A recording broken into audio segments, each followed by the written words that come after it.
नमस्कार मित्रांनो, स्वागत आहे तुमचं पुन्हा एका नवीन व्हिडिओमध्ये. मित्रांनो, सध्या जगभरामध्ये आर्टिफिशियल इंटेलिजन्स अर्थात AIची लाट सुरू आहे आणि याचा सर्वाधिक मोठा धक्का हा भारतीय IT कंपन्यांना बसला आहे. दिग्गज IT कंपन्यांपासून अगदी स्टार्टअपपर्यंत मोठ्या प्रमाणात कर्मचारी कपात आपल्याला पाहायला मिळते. परिणामी पारंपरिक IT क्षेत्राचे सुवर्ण दिवस संपले की काय अशी चर्चा सुरू झाली. या पार्श्वभूमीवरती देशातील आघाडीची IT कंपनी इन्फोसिसचे CEO आणि व्यवस्थापकीय संचालक सलील पारेख यांनी AIवरती महत्त्वाची प्रतिक्रिया दिलेली आहे. AI लाटेचा भारतीय IT कंपन्यांवरती नक्कीच विपरीत परिणाम झाला आहे. मात्र पारेख यांच्या मते सध्याचा काळ हा खऱ्या अर्थानं AI विस्ताराची सुरुवात आहे. इन्फोसिसच्या एकूण व्यवसायामध्ये AI आधारित सेवांचा वाटा 8% अधिक जास्त झाला आहे. गेल्या काही तिमाहीपासून या विभागातून मिळणारा महसूल दुहेरी अंकामध्ये वाढतोय. कंपनी सध्या AI एजंट्स, ॲप्लिकेशन मॉडर्नायझेशन आणि कोडिंग टूल्स यांच्यासारख्या आधुनिक तंत्रज्ञानावरती वेगानं काम करते.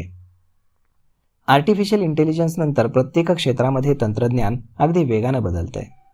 खास करून मोठ्या कंपन्या जेव्हा नवीन फाउंडेशन मॉडेल स्वीकारतात तेव्हा त्यांच्या व्यवसायाचं स्वरूप आणि डेटा समजून घेण्यासाठी आमच्यासारख्या तंत्रज्ञान भागीदारांची गरज नेहमीच भासणार असल्याचं वक्तव्य सलील पारेख यांनी केलं.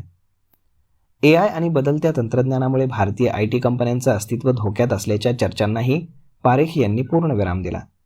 भारतीय IT उद्योग हा पूर्णपणे जिवंत आहे असा विश्वास त्यांनी व्यक्त केला.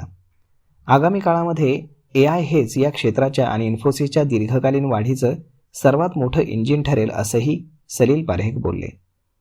इन्फोसिस सध्या एका नव्या टप्प्यामध्ये प्रवेश करत असून कंपनीनं नेतृत्व बदलाची मोठी घोषणा केली आहे. सलील पारेख यांचा दुसरा कार्यकाळ पूर्ण झाल्यानंतर 1 एप्रिल 2027 पासून कंपनीचे 30 वर्षांचा प्रदीर्घ अनुभव असलेले ज्येष्ठ अधिकारी आशिष कुमार दास इन्फोसिसचे नवीन व्यवस्थापकीय संचालक आणि CEO म्हणून पदभार स्वीकारणार आहेत. जुलै महिन्यामध्ये निफ्टी ITचा निर्देशांक तब्बल 19% वाढलेला आहे. गेल्या 13 वर्षातील ही सर्वोत्तम मासिक कामगिरी मानली जात असून या काळामध्ये इन्फोसिसचा शेअर देखील वाढल्याचं पाहायला मिळालं.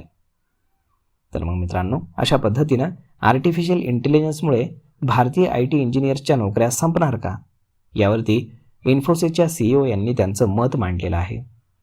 तर मग मित्रांनो, यावरनं तुम्हाला काय वाटतं? भविष्यामध्ये इन्फोसिस, TCS या कंपन्यांमध्ये गुंतवणुकीसाठी संधी आहे का, यावरती आपलं मत काय हे तुम्ही आम्हाला कमेंट करून नक्कीच सांगा.